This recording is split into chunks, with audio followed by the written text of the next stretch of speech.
43, and we had heard from proponents. Were there any proponents that wanted to speak that did not get to speak? Okay, we'll move on to the opponents. First opponent we have is Mr. Spencer Duncan, Government Affairs Director of League of Municipalities. Thank you. First, all right. Thank you, Chair. I am Spencer Duncan with the League of Kansas Municipalities. I will attempt to keep this very brief. So this is called the no impact, and essentially the definition of no impact in this bill relates primarily to substantial traffic, increased traffic, although I'm not sure how you gauge substantial, and also if you can't see it from the front. I want to give you a couple of examples of concerns we have. These are not hypotheticals. These are things our cities currently deal with that people attempt to do that we think this opens it up to. Under this bill, we think you could gravel your backyard, you could put cars in your backyard, and you could essentially have a used car lot in your backyard. We're concerned about any kind of expanded mechanical work you could do, whether that's on other vehicles, other equipment, that you could expand that throughout your backyard, which can become a noise issue. And some of those noises aren't loud enough to violate your noise ordinances, but certainly are a distraction or a concern for the surrounding homes in that neighborhood. We're concerned about people who will start scrap yards or junk yards in their backyard, things like equipment sales and construction storage. You may not have an impact from the street if you see these, but these are the complaints we get from neighborhoods who say this becomes a blight issue, a public safety issue, and certainly, as many of you know, you can see your neighbors. 8 different neighbors can see into backyards oftentimes, and when you try to sell your home, that creates some issues with your valuations and trying to sell those homes. So these are some of the real world issues we are trying to navigate around this bill and what the impact and the scope of that will be. We also are a little unclear as if I can't see it from the street, does that include parked cars? For instance, we have folks who may want to set up shops within their house, flea markets in their backyards, who may want to, again, gravel or concrete much of their front yard and create essentially a parking lot. Does that count as being able to see the business if I can't see the operations, but I can see 5 or 6 cars parked in this new parking lot in front of a home? And what's the impact of that? So we just want to give you some real things, again, not hypotheticals. I'm going to run down a couple other concerns. The provisions of HB 2343 do not supersede deed restrictions, so you protect HOAs, but that's not the majority of folks. We do think that this will impact low-income and middle-class neighborhoods way more than some other neighborhoods throughout the state. There are no time restrictions on this activity, so this could, again, go on 24 hours a day, and if you can utilize the backyards, we're concerned about what the impact of that is with light and other noises from the neighbors. This does not allow regulations on the sale of fireworks from homes. It also does not allow us to protect historic neighborhoods. We currently have some designations of historic neighborhoods, so there are specific laws or rules in place for those to protect those designations. We're not sure what the impact of those will be. Section 5 and Section 7 for us contradict each other. We'd like a fix there. Section 5 says the city can adopt and apply fire codes if deemed necessary. However, Section 7 expressly states the city cannot do an inspection or enact any requirements. We think those conflict. Fire codes are not just about protecting the house that you're in. They're also about protecting the neighbors, because if that house catches on fire, it can catch the neighboring homes on fire. So some of the rules we have in place are not just for that home, it's for the entire neighborhood that we're trying to protect. And my last couple things are, this does not address short-term rentals. I can tell you before this legislative session started, we had more than a dozen legislators call our offices at the League and say, I'm getting concerns with short-term rentals and my city would like to put in some kind of regulations on them. Can you help them? This, we believe, would not allow any of the current short-term rental regulations. Lastly, I'd like to point out that this does create a difference between doing the same kind of business out of your home that you would have to do in a storefront. And if you've got to get those regulations at your storefront and not always in your home, if you're essentially the same scope, we are concerned about equal protection clauses and how, if any, impact there could be on that. At the end of the day, individuals residing in a residential neighborhood expect some limits on activities to allow enjoyment of their property. This is not governmental tyranny. It is local governments responding to the collective preference of a city's residences and trying to find that balance between keeping your neighborhoods safe, secure, and quiet while also respecting the rights of people who want to open up businesses. Last thing I'll say, and we've said this to the proponents through the years, if there is a specific business or city where there's an issue where that business is not being overregulated, come talk to us. For instance, I believe there's a beekeeper bill working through the legislature right now because of some beekeeping issues. Specific problem, looking for specific solutions. So if we have those very specific businesses that are being hampered, let's do bills that focus on those instead of what I call, as you know, the shotgun approach. So that's it, Chair, and I'm always open to questions. Thank you very much. We'll hold Yep. questions later. Next opponent is Mr. Mike Taylor, Kansas County Commissioners Association. Thank you. Good afternoon, committee. I'm here on behalf of the Kansas County Commissioners Association, which is electeds in all 105 counties, so it's a really diverse group, but they're all concerned about this. You've heard a lot of examples of what could happen or may happen. I just want to make a point that city and county officials do not sit around and think of rules that can trample someone's American dream of becoming the next Amazon. The rules that are in place are because of complaints and an experience of history of situations that have actually happened. And I will tell you, I spent 10 years on an HOA board, and my experience is neighbors will complain about damn near anything, especially if they don't like the next door neighbor. And I'm concerned that a lot of these issues that we hear about are someone that's open to business, maybe it is intrusive. Chair, there's a situation in Arc City. I talked to the city manager there last week. Guy works full-time job, but he installs car stereos at night. Nobody knows that he's doing that until he has to test the stereo, and he's putting in those very large speaker, the kind that you can hear coming 2 blocks away.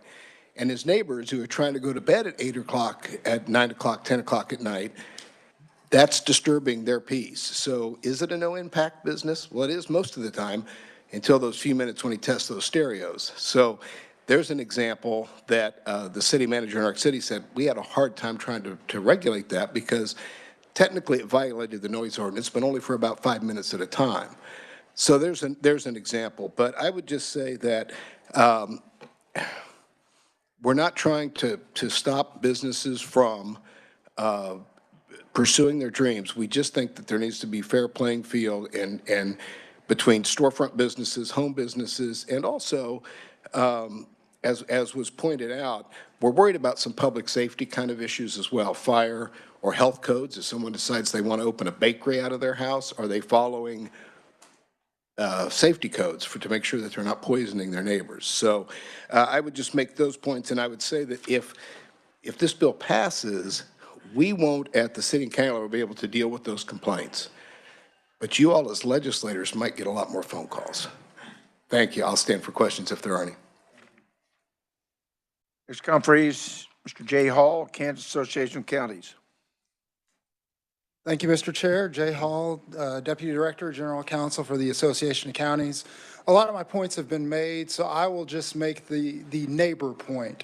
A lot of these things depend on who your neighbor is. For example, we do have a lot of those beekeeper bills that are out there, and that's a separate topic, but at the same time, let's say my neighbor wanted to put in beekeeping and they wanted to do that. If they came to me, I would say, no, I don't want you to put in beekeeping. Why? My wife is allergic to bee stings. So I would not want somebody to put in a unit of beekeeping next to my house because that would essentially make it so that my wife would have to stay inside all the time. These are the kinds of things that as counties, as cities, we have to deal with, is not just someone's right to obviously put together a business and help support themselves economically, but also your neighbor's right and ability to enjoy their property. And so we try to balance those two things because those two things are important and those neighbors have to coexist together. And part of that is making sure that each one of them can use their property. So that's something that we have to think about, and that's part of why those regulations at the local level exist. And as always, I'm open to answering any questions you may have. Very much. Next one would be Mr. Dan Warner, Planning and Development Director for the City of Topeka. Welcome, Dan. Thank you, Mr. Chair, committee members. Mr. Duncan spoke about many of the things I was going to talk about, so I'll be very brief. So the city of Topeka considers home-based business to be an accessory to the residential use on the property. So a smaller part of that property, the primary use is that residential house, that person living there. So the requirements that we have in place are really there to help ensure that these home-based businesses don't detract from the residential character of the neighborhood. So for instance, one thing that we include as a requirement is limiting the hours of operation, just as simple as that. And then finally, I was going to talk about the idea in this current bill about the homeowners associations and just reinforce that homeowners associations are really in those newer parts of town. Most parts of towns in neighborhoods do not have homeowners associations, so that bill is really favoring those new areas of town over the older areas. That's all I have. Thank you. Thank you very much. Are there any questions for anyone? Yes, Senator Tyson. Thank you, Mr. Chairman. Danny, could you expand on that a little bit? I'm not sure I quite followed what you were speaking about. Homeowners associations? Right, okay. So homeowners associations get put in place when a subdivision is developed. So let's say there's 80 lots and it's going to have a bunch of houses, it's turned into a neighborhood. The homeowners association is created to help take care of the common open spaces, for instance. So you might have a common park in that neighborhood that the county doesn't control, but the homeowners association does. So the homeowners association is created to help pay for that. Most parts of town, you know, like if you think about Topeka, everything around us, you know, developed in the 1880s. As you move west, the 1920s, and farther as you get past Gage and past Fairlawn, that's when homeowners associations started to become more of a norm. So these parts of town do not have homeowners associations, and those neighbors will not have the ability to veto home occupation in their neighborhood like a neighborhood across town that might have a homeowners association. That can do that per this bill. Does that help? Yes. Thank you, Mr. Chairman. So what suggestion would you? My suggestion would be to, that language was added to this bill from the House action. So what was in there before that said deed restrictions don't impact this, so forth and so on, that was fine. We were okay with that. We didn't talk about homeowners associations until that was inserted into this bill. Any other questions? Senator Titus. Thank you, Mr. Warner. A question for you and then for Mr. Duncan.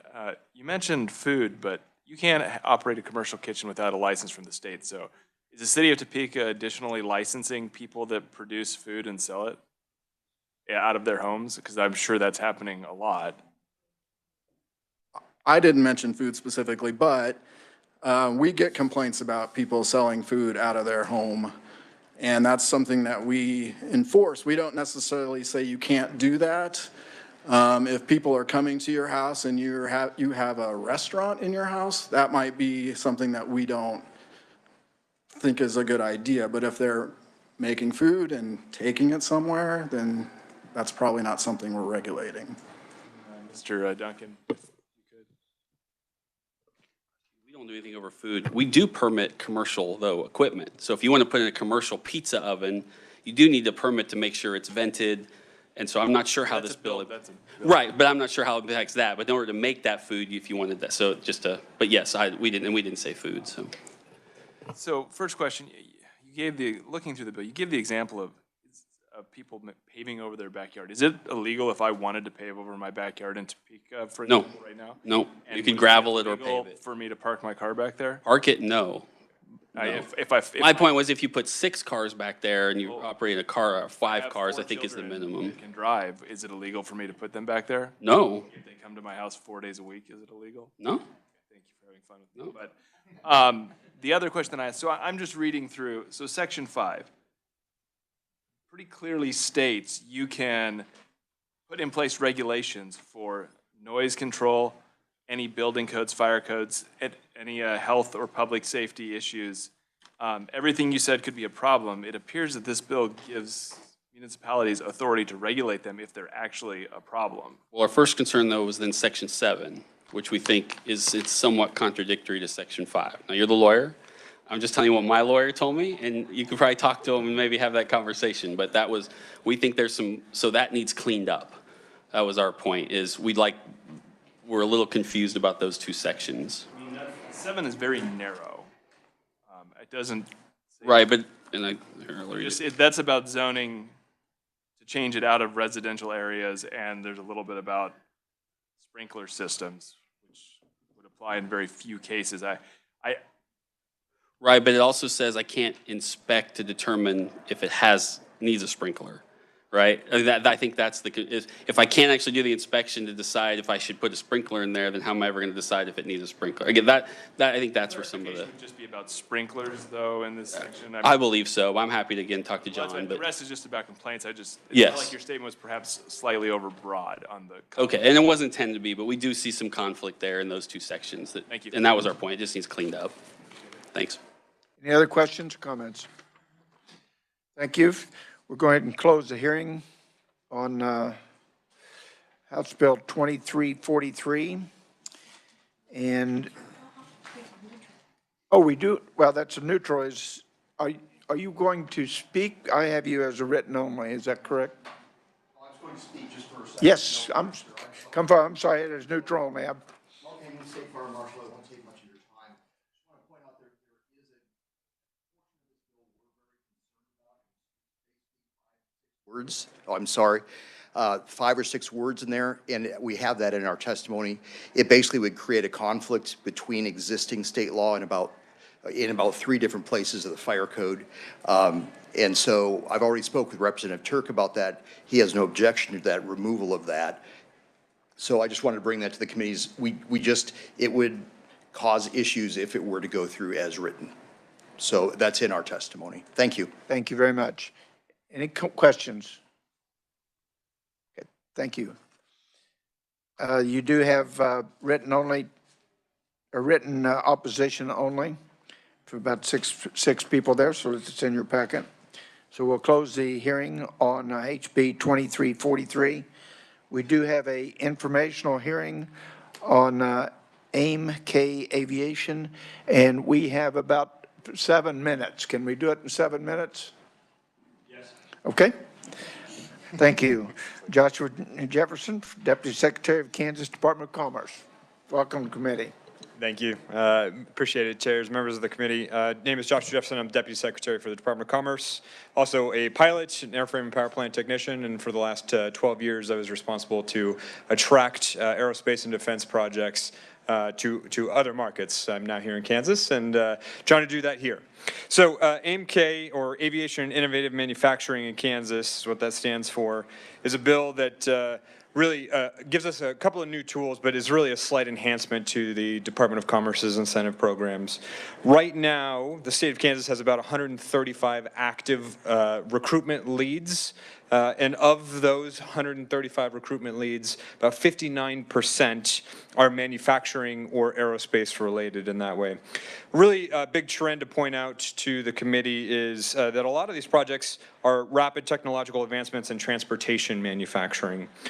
These are really resulting in new processes and new technologies in aviation and aerospace. But some other things to really note as well that we have in our pipeline that are supportive to existing industry are sustainable aviation fuel, or SAF for short, and hydrogen production as well. Really, the AIM-K bill creates a tool that emphasizes that Kansas really statewide is open for business for these types of opportunities.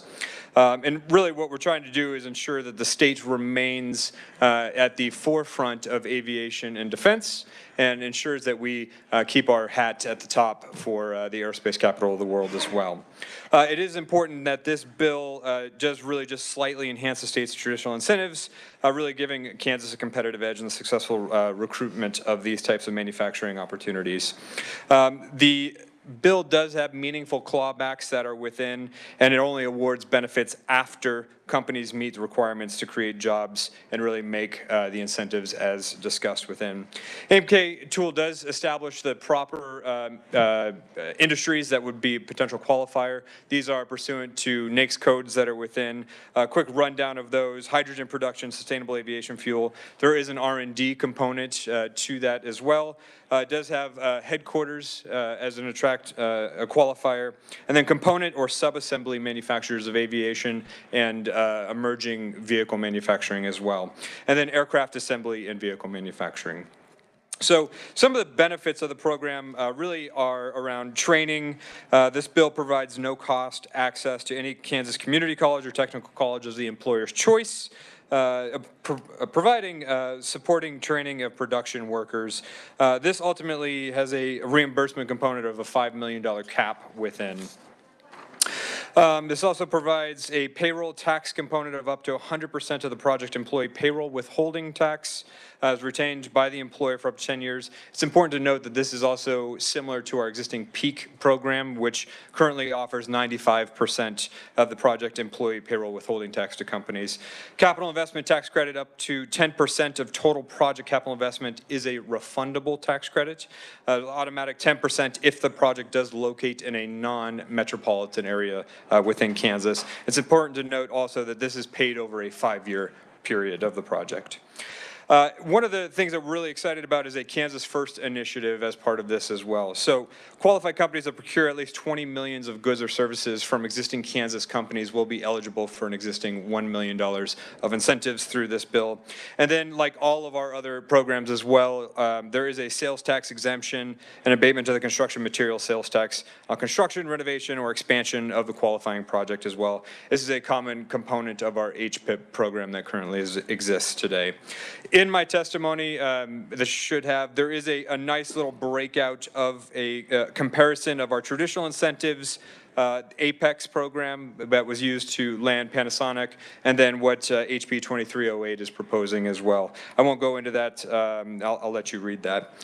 Some of the clawbacks that are within the bill are important to note, but if the company fails to reach a committed capital investment at project completion, the earned benefits of the program shall be revoked and reimbursed to the state really on a sliding scale of the shortfall of the company. The company abandons the project before the incentive agreement expires. All earned benefits of the program are revoked and reimbursed to the state of Kansas.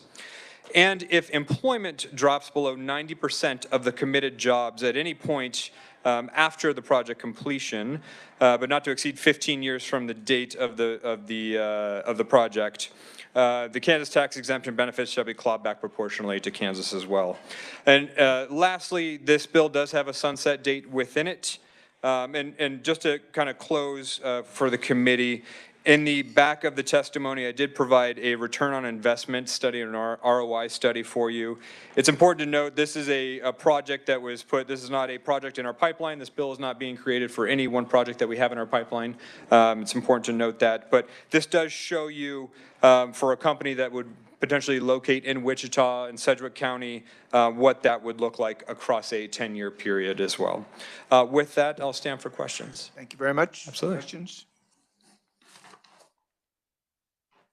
Seeing none, thank you very much for being here today. Thank you so much. Appreciate it. And the 7 minutes, you did a great job. Okay, committee, we are going to go to final action on bills previously heard. House Bill 2037, and this is increasing membership on the Council for Travel and Tourism. Can we have a brief overview of that? Thank you, Mr. Chairman. House Bill 2037 would increase the gubernatorial appointees to the Council on Travel and Tourism from 11 to 14.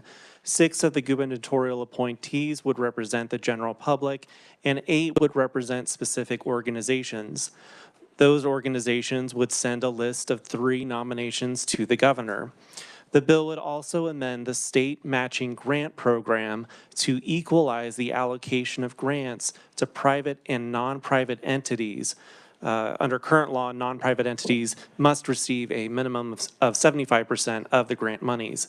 Additionally, the bill would remove the restriction on the percentage of such funds that can be granted to any single entity. Thank you, Mr. Chairman. So committee, what is your wishes on House Bill 2037? Are there any comments, questions? Yes, Senator Ware. Thank you so much, Mr. Chair. Having been on this council for 7 years now, I think that this would be a lovely addition to have more of our primary stakeholders in this industry being on the committee. With that, I move that we vote this out favorably. I have a second by Senator Owens. Any other discussion? I will say that it did pass the House 115-4. Yes, Senator Tyson. Thank you, Mr. Chair. Is this something we should consider for the consent calendar? I believe it probably would not. One person can pull it off, so I think that we will not put it on the consent calendar. Any further discussion? All in favor, say yes. Aye. Aye. Opposed? Okay. Motion carries. So we're moving on to House Bill 2338. And could we have a briefing on 2338?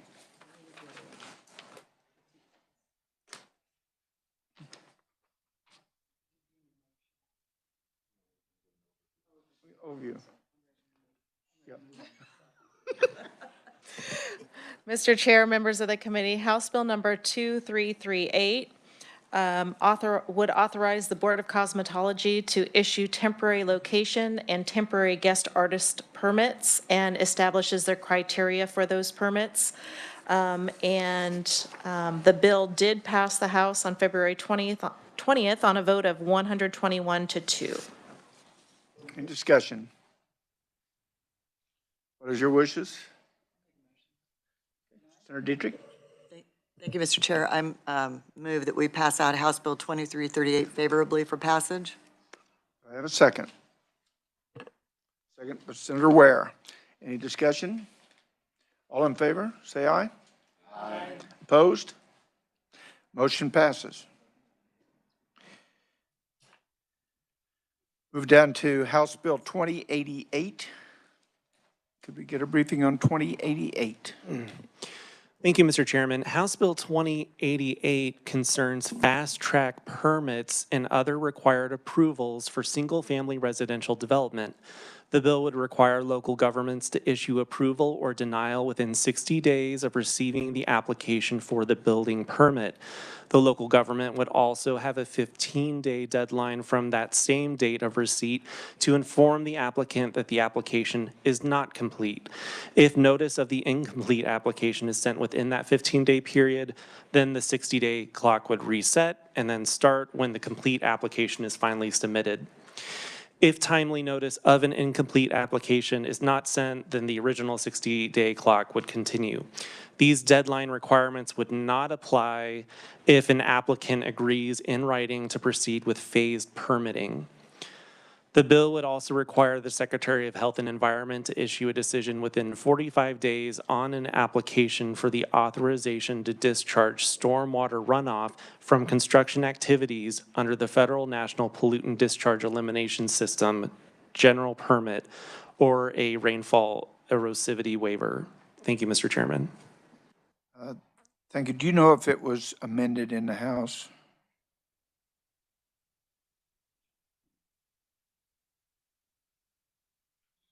It passed the House 82-39, I heard. Yes, it looks like it was Amended in the House. amended by both the committee and the committee of the whole. Okay. Committee? Yes. Senator Bloom? Thank you, Mr. Chair. I have an amendment. It's the League's amendment, I might have been with, I don't know, was it with you or with Amelia on what the League wanted? No. Not the commercial one.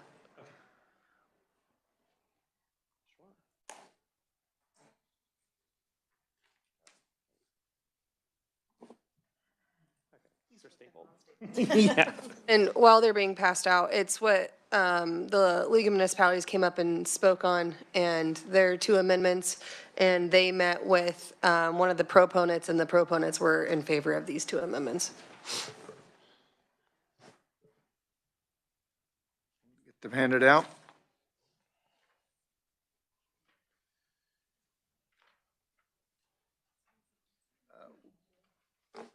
Well, it's one amendment, but it has like two kind of changes in it. Yeah. 2088. 2088 was the bill number.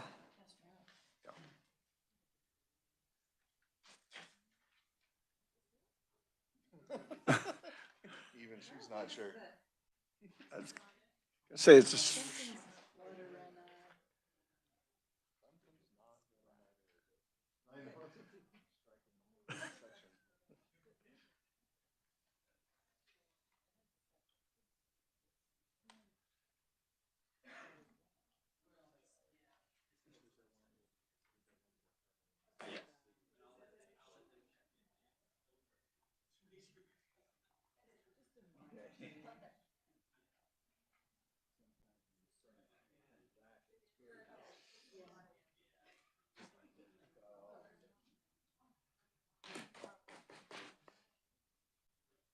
Senator Blue, would you like to explain your amendment?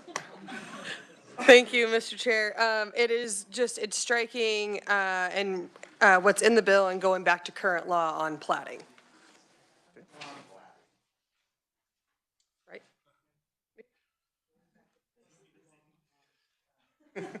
You might want to give us explanation. Okay, thank you, Mr. Chairman. So this amendment does two primary things. First, it would amend the definition of application. Right now, it says application means a request to the appropriate local governmental authority for a building permit or other required local governmental approval regarding development. And so this would delete the sort of open-ended language of or other required approval. So the application would just be limited to building permits for single-family residential properties. The second change is that it would remove the current amendatory section in the bill that concerns plats and subdividing of property. Under that current statute, there's already a requirement in there that the applicable authority get back like within 60 days. And that was something that the conferees testified about. And I believe they just wanted that current law to be left alone instead of being brought into this bill. Are there any other questions?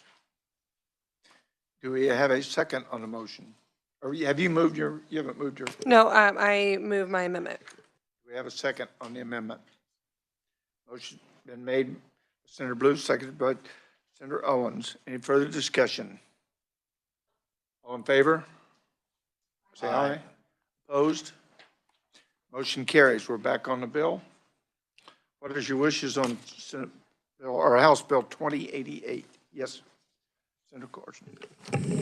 Thank you, Mr. Chair. To me, I think this bill kind of came to us without really the necessary data that we need to make a really educated decision on this. I will just say, in the years I've been a senator, I've not heard from home builders in my district that this is a real problem, that they're not able to get these timely permits. I haven't heard from constituents in my district who are building homes that this has been a problem. I haven't heard from the 10 cities that I represent that this has been a problem. And then when I asked for some more data during the hearing, I really wasn't able to get any specific data. So I'm feeling that this bill is kind of a solution in search of a problem. I just don't feel that we've really been presented data that this is a problem that deserves our attention on a statewide legislative basis. What I would propose is that we not work or not pass this bill out favorably this year. And that if this could be, probably doesn't merit maybe its own interim committee, but if it's something that we could look at as part of maybe an interim committee and try to get some real data that we could come back with next session that would maybe indicate places across the state where this is a problem. But speaking for myself, and I think other colleagues felt this way during the hearing, there just isn't much data. We haven't heard from the home builders. Again, they didn't come in and testify that this is an issue. So I think I would either move to table this or just be voting against it, because again, I'm just not convinced that there's a real problem here that we've seen in Kansas that this legislation would solve. So that's kind of where I am. Other comments? Yes, Senator Blue. Well, thank you, Mr. Chair. If we're ready for it, then I'll make the motion to pass out House Bill 2088 favorably for passage as amended. we're not quite ready for that. We have some other comments. Senator Ware. Thank you, Mr. Chair. And you know, just kind of to piggyback on what Senator Corson was saying, it seemed to me, as I recall, that all of the proponents were from out of state. So not that that's automatically bad, but do we have a problem in Kansas? Anyway. Any other comments? Senator Blue? Thank you, Mr. Chair. I just want to state there were proponents from Kansas that came and testified. I have it pulled up right now, but I move that we pass out House Bill 2088 favorably as amended. Do we have a second? Second by Senator Owens. All in favor? Say aye. Aye. Opposed? No. Motion carries. Yes. Thank you. Mr. Chairman, could I just ask that with the leeway of the committee, that I be able to make any needed technical changes to the committee report? It was just noticed, there's like one conforming change I would need to make in the title. The amount of red ink in here, I think. Right. So, thank you. That is agreeable. Okay. That passed? Okay. Thank you.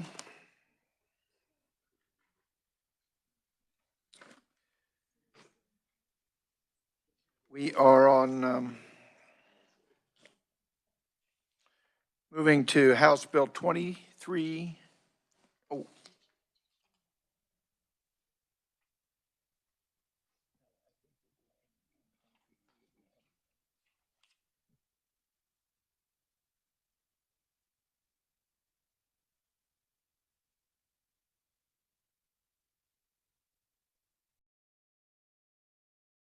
Okay, we're going to move to House Bill 2340. Could you give us a short synopsis of 2340, please?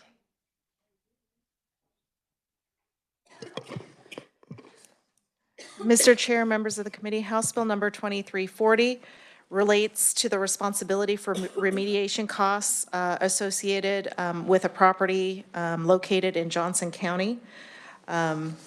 The bill, as you recall, would prohibit any state agency from issuing cleanup orders, seeking recovery of money, promulgating regulations, et cetera, related to property previously owned by the United States Army that is located in Johnson County, where legally registered pesticidal commercial chemical products were applied at or near structures on land to control pests by the United States Army at such property prior to 2005. The exception would apply retroactively. And again, there was discussion, the language of the bill does provide that the exception applies so long as the property is non-residential. The exception no longer applies if the property is ever used for residential purposes. The bill passed the House on February 20th on a vote of 94 to 29. Thank you. I want to correct something that I said. I thought I heard, and I may have heard it, but I thought I heard that only 5% of this ground was affected by this, and I actually was told it is only 0.5%. That doesn't make a whole lot of problem, with the exception of, we're talking about 9,000 acres, and 5% of 9,000 acres is 450 acres. 0.5 is 45 acres out of 9,000. So that would be affected. So any other comments? Senator Titus. Thank you, Mr. Chair. So I've had a lot of dialogue between both parties and taken a deep dive into this. And for me, the core issue here was, do the pesticides on site that were applied near the buildings, are they subject to environmental regulation under RCRA? And in going back and forth, dipping into the case law, it seems like the weight of the question is that they are actually subject to that. There's been statements made by EPA that they would regulate in this situation, but there's also a substantial fact question here. Both sides are putting forth their best legal argument, and I don't think this body's in a position to determine who's entirely correct. So I don't know that we have the whole picture on what we're doing here. I'd also note that there are voluntary options available to continue with development. We could put voluntary deed restrictions on. The parties could do that. They're choosing not to and choosing to run legislation instead. That concerns me. And we also weren't informed that there is a dispute resolution process as a part of the order that Sunflower's under. They're actually engaged for the second time in that process, and they could bring up this pesticide issue in front of an administrative law judge and get a final determination. And they have not chosen to do that to this point. So there's pending legal action. There are serious factual questions. The other issue I would raise is, I know it wasn't portrayed this way by the proponents of the bill, but I believe removing someone's liability under RCRA is a major change to our environmental and solid waste laws. And if we're going to do that, I don't think this committee has the background. We need a full briefing on the state of our environmental laws and the impacts of what we're doing, as well as the precedent it sets before we could consider that decision. I think that's probably a better decision for the Ag and Natural Resources Committee. So having made that case, I would put forward a motion to table this bill. Thank you very much for that. I would like to enter in just a moment with some additional information that I've been received before the committee today. I understand you talked about a deed restriction on there, that would be one item to how we could resolve this. I've been told that the owners of the property are willing to put forth an amendment to do that. The amendment has not been drafted. And so what I would like to do would be to table this issue until Monday and get that amendment drafted, and then we'll look at that amendment on Monday. Would that... Well, Mr. Chair, if I could, I mean, I would just say that they can do it voluntarily now. We don't need to put all of this in state law and still relieve them of liability for a voluntary deed restriction. They can do that right now without a statutory change. And so I'm not inclined to withdraw my motion to table indefinitely. I made a motion.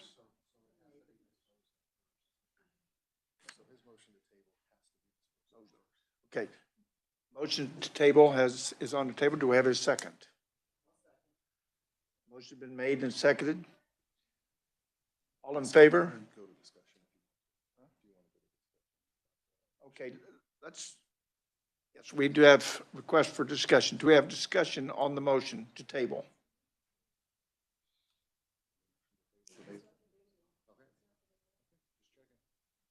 Any other discussion on the motion to table?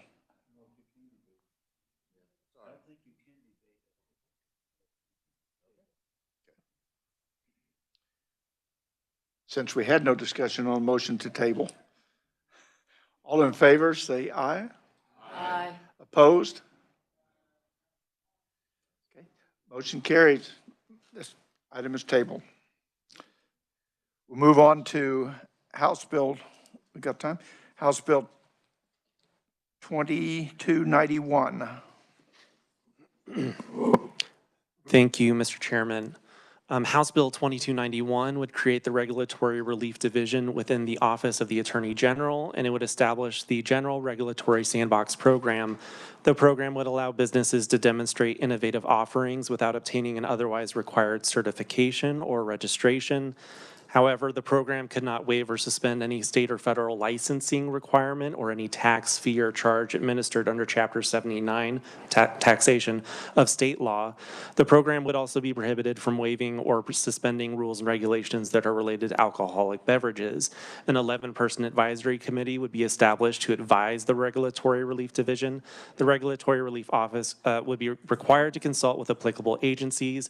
If an agency rejects an application, the Regulatory Relief Office could not approve the application unless the advisory committee recommends approval by a 2/3 vote. Sandbox participants would have 24 months to demonstrate their innovative offering with a possible 12-month extension. A participant would be required to disclose specific information to consumers. All consumers would need to be residents of Kansas. Thank you, Mr. Chairman. Thank you. Yes. Senator Olson, of course. Thank you, Mr. Chair. Could you just repeat the part about the role of the advisory board in approving by 2/3? Can you just restate exactly how that would work? Thank you very much. Thank you, Mr. Chairman. In the case that an applicable agency who is reviewing the application rejects that application, the regulatory office would not be able to approve that application unless the 11-person advisory committee recommends approval by a 2/3 vote. You've heard the description. What is your wishes? Thank you, Mr. Chair. If no one's going to have any discussion, I move to pass out House Bill 2291 favorably for passage. Heard the motion.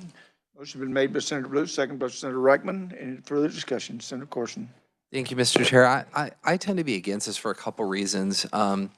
The first is I'm not comfortable with really where this is situated within state government. I mentioned that, you know, the Secretary of State is where businesses go to register and do sort of the housekeeping, for lack of a better term, of setting up a business or an LLC or a corporation, whatever that is, filing annual reports. And then we've got the Department of Commerce that is sort of our the advocate for businesses and sort of the liaison to the business community. So now we're having businesses go to a third state government entity, the Attorney General's office, and it's really unclear to me kind of what expertise lies in the Attorney General's office that they would have to really do this kind of regulation. And then if you look at our budget, you know, across state government, we're really trying to really cut budgets right now. And it feels like everybody is being asked to do more with less, except the Attorney General's office is always being asked to do more with more. And there's just been unprecedented growth in that office. So I'm really reluctant to give them yet another responsibility and more FTEs at a time when we're letting state government across the board in other areas, we're asking folks to really think about shrinking and reductions. And then third, I think we are really sort of picking the idea that there are some regulations that some businesses have to follow and then other businesses don't need to follow those regulations. I sort of think that if a regulation is on the books and it doesn't make sense to have for businesses, we should just get rid of that regulation rather than having an office that says, well, if you're a certain kind of business, you don't have to follow the regulation, but everybody else does. So I just think it's bad from a policy perspective. I'll be the first to try to get rid of over-regulation, but I just struggle to see, for the combinations of reason I've stated, I've just struggled to see this working well for us. So I'll be a no, and I appreciate the opportunity to comment, Mr. Chair. Senator Reichman. Thank you very much, Mr. Chair, and I appreciate the comments from the good senator. I think we have to remember we're not always going to have the same Attorney General. And under the Attorney General, they also have the consumer reports or complaints division or whatever. So some states do have that. The other thing that there is so many different new things that are coming up, and I like what one of them came up and said, when we're doing this, it's going to be a universal, and it helps fit something up on the startup growth. And though I'm conscious and I understand your concerns over there, I'll be a yes on this. Thank you.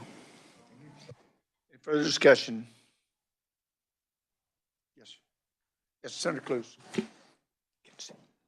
Thank you, Mr. Chairman. I'm just going to echo Senator Reichman on this, and I think this is good. Regulations just seem like a lot of overreach, so, and they have a way out. 12 months can be extended if not, so thank you. Any further discussion? Entertain a motion. Oh, you already made the motion. And we have a second? Motion been made and seconded. Any further discussion? Seeing none, all in favor, say aye. Aye. Opposed? No. Motion carried. Okay.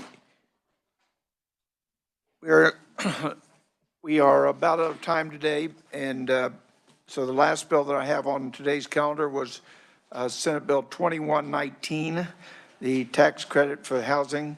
I do understand that there may be 2 amendments on this bill that are circulating. They're not turned in yet.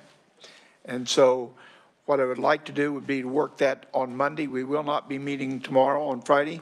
We will work 2119 on Monday, and other bills that we may have heard and not worked yet. So we may continue that, but 2119 will be on Monday. We're looking for a couple of amendments that may be coming on that. So with that, we are adjourned. Thank you.